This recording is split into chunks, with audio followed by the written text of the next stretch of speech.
Good morning everyone, कैसे हैं आप सब? Welcome back to the channel homoeopathic study circle. As I promised you in the previous video that today I will be teaching you Argentum nitricum. Last time हमने Argentum metallicum पढ़ा था, तो आज हम उसी की एक दूसरा कंपाउंड Argentum nitricum पढ़ेंगे. तो let's get started. Just give me a moment. I will start with the presentation.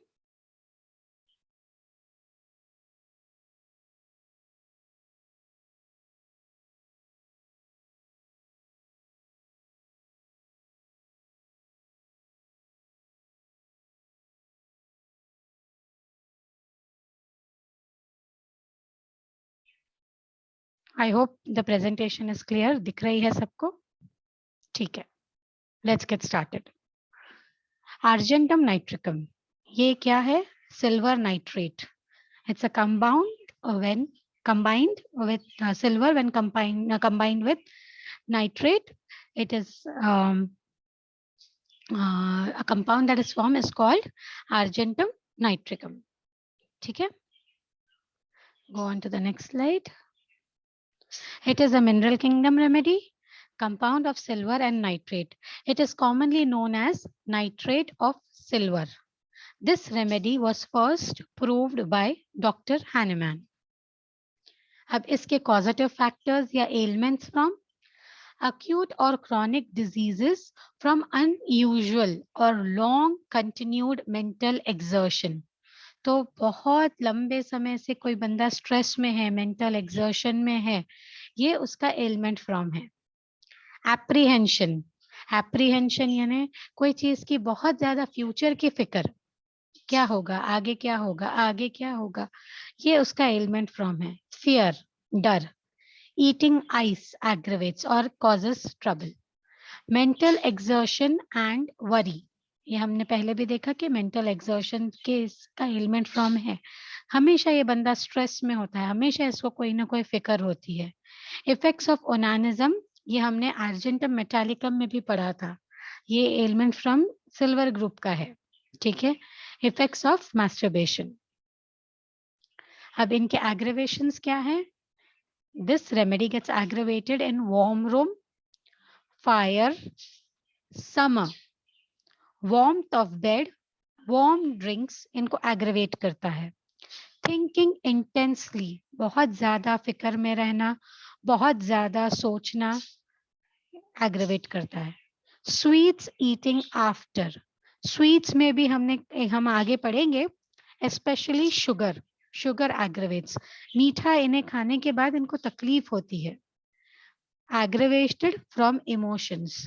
कोई भी तरह का स्ट्रेस हो, कोई भी इमोशनल सिचुएशन हो, इससे इनको तकलीफ होती है. Next slide. Ameliorations. Ameliorated by taking stimulants like coffee. ये हमने आर्जेंटम मेटालिकम में भी पढ़ा था. कॉफी अमेलियोरेट्स. अमेलियोरेटेड क्योंकि ऑब्वियसली हमने पढ़ा एग्रेवेशन में वार्मथ है, वार्मथ ऑफ बेड है, वार्म रूम है, समर है, एग्रेवेट करता है, तो इनको कूल ओपन एयर अमेलियोरेट करती है. फ्रेश एयर इनको अमेलियोरेट करती है. Washing with cold water. कोई अगर पार्ट में तकलीफ है इनको, तो इन्हें ठंडे पानी से धोने के बाद इनको रिलीफ मिलता है, इन्हें अच्छा लगता है. And ameliorated by sitting. Argentum nitricum की कंफर्टेबल पोजीशन है सिटिंग. Sitting ameliorates. ठीक है. यहाँ तक आप मेरे साथ हैं, सब समझ रहा है? Okay. Now let's go on to the generalities. Generalities में है, this drug affects the mind causing neurotic effects. अब ये neurotic effects क्या होते हैं? Automatic unconscious effort to manage anxiety. यानी इनको अंदर ही अंदर एक एंजाइटी होती है और इस एंजाइटी में ये कुछ एक अपने आप ही इनके अनकॉन्शियसली ऑटोमेटिक इनका एक एफर्ट निकलता है. यानी आपने देखा होगा कि बाज वक्त कोई बच्चा है या कोई बड़े आदमी है, न्यूज़पेपर पढ़ रहे हैं या कुछ कर रहे हैं, पर उनका कंटिन्यूस पैर हिल रहा होता है. They continuously moving their leg, और कंटिन्यूसली उनका एक हाथ हिल रहा होता है. या फिर जो हम इसमें पढ़ते हैं लाइक कंपल्सिव डिसऑर्डर्स होते हैं, इनको बस बैठे नहीं रहेंगे, कंटिन्यूस एंजाइटी, कपड़ा लेंगे घर साफ करते रहेंगे, कुछ पोंछते रहेंगे, कुछ क्लीन करते रहेंगे, इस तरीके के बिहेवियर को न्यूरोटिक इफेक्ट्स कहा जाता है। ये अपनी एंजाइटी को मेंटेन करते हैं, इनके अंदर जो एंजाइटी होती है इसकी वजह से ये कुछ ना कुछ अपने फिजिकली एक्सप्रेस करते हैं, अपना रेस्टलेसनेस दिखाते हैं, ठीक है।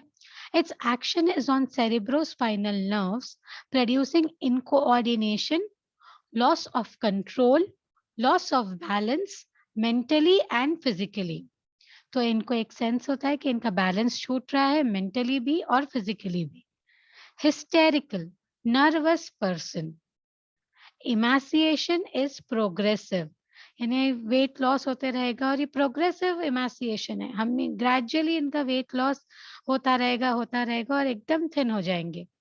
असेंडिंग पैरालिसिस इस रेमेडी में देखने को मिलता है, ascending paralysis. Pain increase and decrease gradually, हमने आर्जेंटम में क्या पढ़ा था, pain increase gradually, become violent and suddenly cease, but यहाँ क्या है, the pain is increasing gradually and decreasing also gradually. Ulceration with bloody yellow pus. Attacks of epilepsy from fright, यानी अगर ये फ्लाइट में जा रहे हैं तो इनको एपिलेप्सी का अटैक आता है। और अटैक ऑफ एपिलेप्सी का कैरेक्टरिस्टिक क्या है, pupils always dilated a day or two before the attack, followed by restlessness and trembling of hands, यानी एंजाइटी के अटैक के बाद इनको क्या होता है, एक अजीब रेस्टलेसनेस होता है, हाथों में कपकपाहट होती है, एंड इनके प्यूपिल्स, जब इनको एपिलेप्सी आने वाली होती है उसके 1-2 दिन पहले इनके प्यूपिल्स डायलेटेड रहते हैं। Loss of voluntary motion, symptoms appear on the left side, left-sided remedy with more symptoms marked on the left side. Examination funk, examination funk यानी एग्जाम के पहले सब कुछ भूल जाते हैं। कल अगर एग्जाम है तो इतनी एंजाइटी होगी, इतना स्ट्रेस होगा कि ये बिल्कुल सब कुछ भूल जाते हैं। डिजायर टू टॉक, ये हमने आर्जेंटम में भी पढ़ा था। डिजायर टू टॉक, बातें करने का बहुत शौक है, और हमने आर्जेंटम में देखा था कि ये कैसी बातें करते हैं, इंटेलेक्ट वाली बातें करते हैं, दिमाग वाली बातें करते हैं, कुछ यहाँ वहां की बेतुकी बातें नहीं होती है, ठीक है।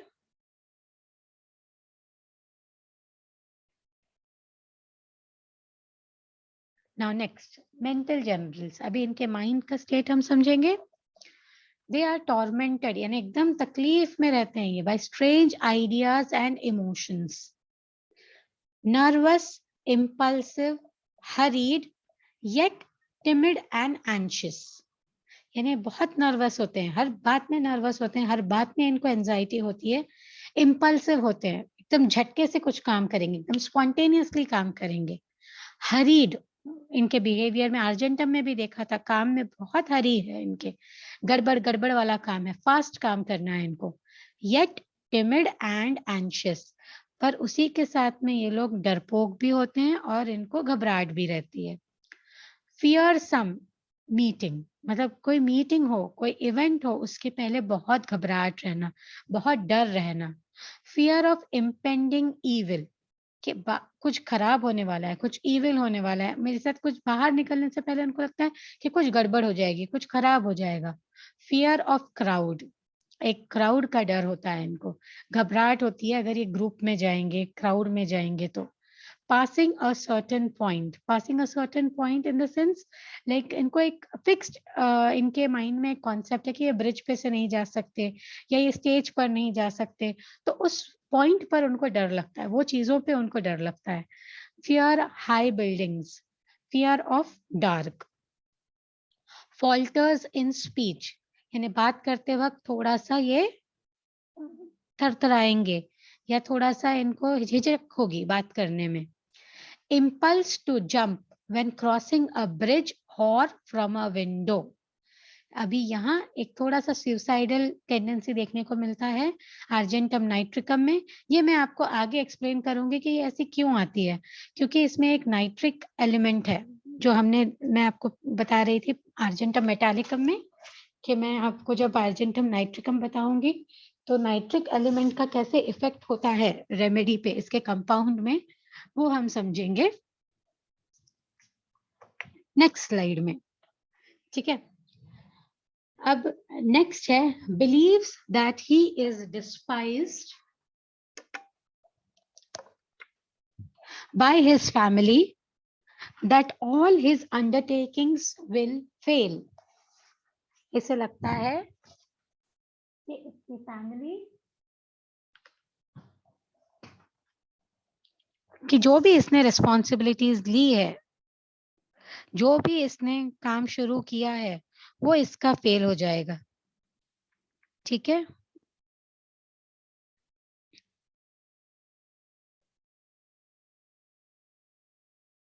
और ऐसे ऐसा लगता है कि इसकी फैमिली वाले जो है इसे मतलब बहुत वो कर देंगे, लाइक यू नो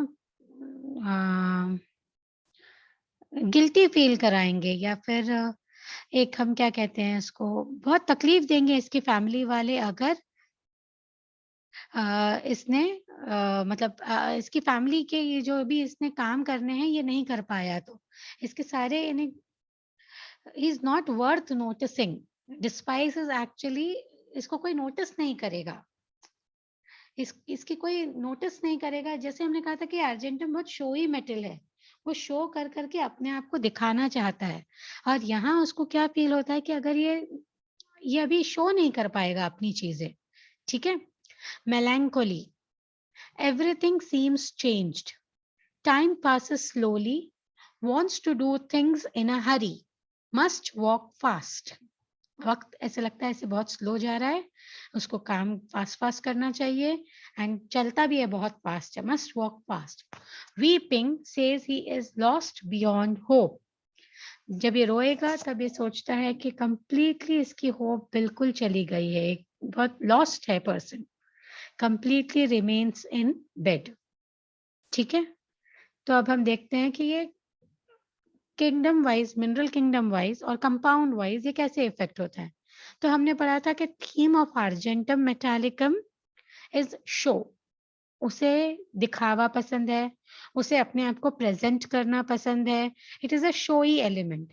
बट जहां नाइट्रेट एलिमेंट आ जाता है, नाइट्रेट एलिमेंट की थीम है फीलिंग ऑफ सडन डेंजर। तो अब ये दोनों एलिमेंट्स जब मिलके एक कंपाउंड बनता है तो थीम चेंज हो जाती है। It is he has to perform, he has to show himself in a situation of danger or in a situation of crisis. समझ रहे हैं आप? नाइट्रेट की थीम है दैट इसमें काफी डेंजर होता है, ये हमेशा एक सडन थ्रेट में रहते हैं, एक क्राइसिस में रहते हैं, और आर्जेंटम की थीम है कि इसको दिखावा करना है, इसको शो करना है। तो ये हमेशा ऐसी पोजीशन पे रहेंगे जो काफी स्ट्रेसफुल होती है, काफी क्राइसिस, हमेशा इनकी जॉब प्रोफाइल ऐसी होगी कि बहुत बड़ा स्ट्रेस मैनेज कर रहे होते हैं, क्राइसिस मैनेजर्स होते हैं ये। डॉक्टर शंकरन अपनी बुक में कहते हैं कि ये लोग क्राइसिस मैनेजर्स होते हैं। कोई भी स्ट्रेसफुल सिचुएशन है इसमें ये अपना परफॉर्मेंस बहुत अच्छा दिखाते हैं। ठीक है, he is a performer in a situation of crisis, इसीलिए उनको लगता है कि वो लोग ट्रैप्ड है, alone, they are trapped alone. कोई भी सिचुएशन जो स्ट्रेसफुल सिचुएशन है, जो क्राइसिस की सिचुएशन है, वहां उन्हें लगता है एक डर, दे विल फॉल ऑफ, मतलब fall of in the sense जो उन्होंने अपना एक प्रेस्टीज, अपना एक शो बनाया है, वहां से वो गिर जाएंगे। फियर ऑफ नैरो प्लेसेस, छोटी जगहों पे डर लगता है, फियर ऑफ फॉलिंग। ठीक है, एंड आर्जेंटम नाइट्रिकम एक स्ट्रगल में है, एक struggle that nobody is helping him, he is trying but there is no success. अब हमने ये चीज कहीं पढ़ी है, अगर आप मेरे वीडियोस फॉलो कर रहे हैं और आप मुझे ध्यान से सुन रहे हैं, तो ये हमने एक मायाज्म की अंडरस्टैंडिंग में पढ़ा है। Yes, desperately trying to find a way out, desperately trying to come out of the situation. Which miasm? Soric miasm. Yes, good. It is सोरिक miasm. But हम यहाँ इसको थोड़ा सा आर्जेंटम नाइट्रिकम को थोड़ा डीप में समझने की कोशिश करें कि ये स्ट्रगल क्या है. तो ये स्ट्रगल क्यों है, इसमें एक उसको फीलिंग है कि मेरे में एक फॉल्ट है. आर्जेंटम मेटालिकम में भी हमने पढ़ा था कि मुझ में एक फॉल्ट है, उसे मुझे कवर अप करना है दिखावा करके, अपना स्पीच दिखा के, अपना गाना सुना के, अपने वर्ड्स से, अपने पैसेजेस लिखकर. यही सेम थीम यहाँ भी है. तो उसमें एक फीलिंग है कि मेरे में एक फिक्स्ड वीकनेस है which I have to cover up, and इस कवरिंग अप के लिए मुझे स्ट्रगल करना है. तो यहाँ एक एलिमेंट आता है, वो साइकोटिक भी है. ठीक है. And I hope you are with me, you understood here. ठीक है. They are intellectuals with high grade of planning, very particular about time. तो इंटेलेक्चुअल ये हमने अर्जेंटम का देखा है कि बहुत इंटेलिजेंट लोग होते हैं एंड बहुत प्लानिंग करते हैं, बहुत परफेक्ट प्लानिंग, इनका पूरा दिन प्लान्ड होता है. टाइम प्लानर्स जो होते हैं ना, खास इन्हीं के लिए बने हुए हैं. कब उठना है, कब ब्रेकफास्ट करना है, कब कहाँ जाना है, कब कैसे करना है, कौन सी मीटिंग करनी है, हर चीज इनके पास प्लान्ड होती है, सॉर्टेड होती है, लिस्टेड होती है. और उसके अलावा ये काफी पंक्चुअल होते हैं, very particular about time. Anxiety when time is set is a rubric we find for Argentum nitricum. And अगर इनकी कोई अपॉइंटमेंट है, they will arrive before time. Doctor की अपॉइंटमेंट है, they will arrive before time. And just not that they will arrive before time, एक दिन 2 दिन पहले ये कंफर्म भी करवाएंगे कि अपॉइंटमेंट कंफर्म्ड है ना. Like if he is a patient he will confirm, if he is a doctor he will confirm that ये patient time पे आएगा ना. very anxious before any appointment. इनकी कोई मीटिंग की अपॉइंटमेंट हो, डॉक्टर की अपॉइंटमेंट हो, या इनका कोई प्रेजेंटेशन हो, वो भी एक टाइप का अपॉइंटमेंट होता है. They are very anxious at that time and very particular about time. ठीक है. whichever situation in life argentum nitricum is, it is reminded of a trap. उनको लगता है कि वो फंसे हुए हैं. बस इनकी ये एक सिचुएशन है, कोई भी सिचुएशन में हो. तो अर्जेंटम नाइट्रिकम आपको 10th बोर्ड का बच्चा हो, अर्जेंटम नाइट्रिकम आपको एक मैरिड वुमेन हो, अर्जेंटम नाइट्रिकम एक वकील हो, अर्जेंटम नाइट्रिकम एक बैंक में चीफ एग्जीक्यूटिव ऑफिसर हो. कोई भी सिचुएशन में, कोई भी एज में, कोई भी पोजीशन पर हो, उन्हें लगता है कि वो एक ट्रैप में है और इस ट्रैप से उनको बाहर निकलना है. और इस ट्रैप से उनको कैसे बाहर निकलना है? अपना परफॉर्मेंस दिखा के, अपने आप को एक शो करके, अपनी क्रेडिबिलिटी दिखाकर, अपनी क्राइसिस को हैंडल करना दिखाकर, अपनी प्लानिंग से ये इस ट्रैप से बाहर निकलना चाहते हैं. The expression that they use commonly, यानी उनको जो चीजें तकलीफ दे लगती है या फिर वो कंफर्टेबल नहीं होते हैं, वो क्राउड्स है, क्लोज्ड प्लेसेस है, क्लॉस्ट्रोफोबिया, ब्रिजेस है, टनल्स है, high places and aeroplanes. They are not comfortable in these places. Another situation is the stage. हमने अर्जेंटम मेटालिकम में भी पढ़ा था कि इनको स्टेज के पहले एक एंजाइटी होती है. एंजाइटी किसकी है? ये एंजाइटी क्या चीज की है कि मेरा शो बराबर होगा कि नहीं, मेरा ये परफॉर्मेंस बराबर होगा कि नहीं. तो यहाँ अर्जेंटम नाइट्रिकम को भी एंजाइटी है and they feel they are isolated on the stage. उनको लगता है कि वो अकेले हैं and they have to do something, they have to perform in order to come out. ठीक है. Argentum nitricum has this anxiety in fixed situations like high places, before an engagement or a journey. ये अपनी शादी के पहले भी बहुत anxious रहेंगे, बहुत प्लान करके इन्होंने लड़की ढूंढी होगी या लड़का ढूंढा होगा या बहुत कुछ, और उसके पहले भी इनको इतनी एंजाइटी होगी before their wedding, very much anxious कि ये सब ठीक होगा ना, it will be fine, it will go well, life ठीक होगी ना लाइफ, बिकॉज यहाँ एक अनसर्टेनिटी है. They don't know how the life partner is. Understood? तो इनके लिए बहुत सिचुएशन, इनकी मैरिज की सिचुएशन या इंगेज होना सिचुएशन एक बहुत स्ट्रेसफुल टाइम होता है इनके लाइफ में।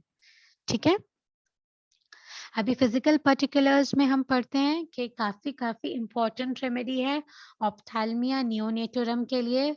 प्रोफ्यूज प्यूरुलेंट डिस्चार्ज है, ओपेक कॉर्निया है, अल्सरेशंस है, lids are sore, eyelids are sore, thick, swollen, agglutinated in the morning, eye strain from sewing। फिर से एक इंटेलेक्चुअल मेंटल एक्सर्शन वाला काम है सिलाई करना, तो उसकी वजह से आई स्ट्रेन होता है। Aggravated in warm room, acute granular conjunctivitis, scarlet red like raw beef। Remedy argentum nitricum। This is important, आपके MCQs में आ सकता है। acute granular conjunctivitis where the conjunctiva looks scarlet red like raw beef, argentum nitricum। अब इसका एक gastrointestinal area है जो बहुत पढ़ने जैसा है, बहुत इंपॉर्टेंट है। craves sugar but diarrhea results from eating। हमने एग्रेवेशन में भी पढ़ा था कि स्वीट डिजायर करता है बट एग्रेवेट्स। ठीक है, belching accompanies most gastric ailments। डकारे बहुत आती है इनको हर गैस्ट्रिक एलिमेंट के साथ में। ठीक है, flatulent dyspepsia, belching after every meal, जरा कुछ खाया कि डकारे शुरू हो जाती है, पेशेंट बोलेगा। डिस्पेप्सिया, एसिडिटी बहुत रहती है, इनडाइजेशन बहुत रहता है ना। एक डिल्यूजन है इसका, delusion soda water bottle he is, very characteristic and very classical delusion of argentum nitricum। stomach feels as if it would burst with wind। अब मैंने एक सेमिनार अटेंड किया था जहां पर एक पेशेंट को, यानी एक सिचुएशन थी उसके ऑफिस की, एक कुछ क्राइसिस उसे मैनेज करना था, ऑफिस में बहुत क्रिटिकल पोजीशन पे था वो, और उसे ऐसा लगता था मेरा स्ट्रेस ऐसा है, I as if I am a soda water bottle, जैसे अब भी ये स्ट्रेस फड़े आएगा, अब भी मैं यहाँ से निकल जाऊंगा। मतलब that it is it will, like, it will come out but with great violence। This is the state of argentum nitricum mentally as well as physically। उसे लगता है वो इतने प्रेशर में है, जैसे प्रेशर will come out। ठीक है, diarrhea like chopped green spinach which comes in flakes, turning green after remaining on the diaper। Diarrhea as soon as he drinks something। Other remedies are arsenic and croton tig। So that's it, argentum nitricum for you all। I hope you understood। और argentum metallicum अगर आपने video नहीं देखी है तो please go to the channel, search for argentum metallicum, watch argentum metallicum। It will give you a better understanding when you read argentum nitricum। Do ask any questions if you have in the chat, in the comment section। I will be very happy to reply to your answers, very happy to help you। And अगर आपको ये video पसंद आती है, आपको लगता है कि आप कुछ अच्छा सीख रहे हैं, तो please do like, share and subscribe to my channel homoeopathic study circle. Thank you and see you all next time. Bye.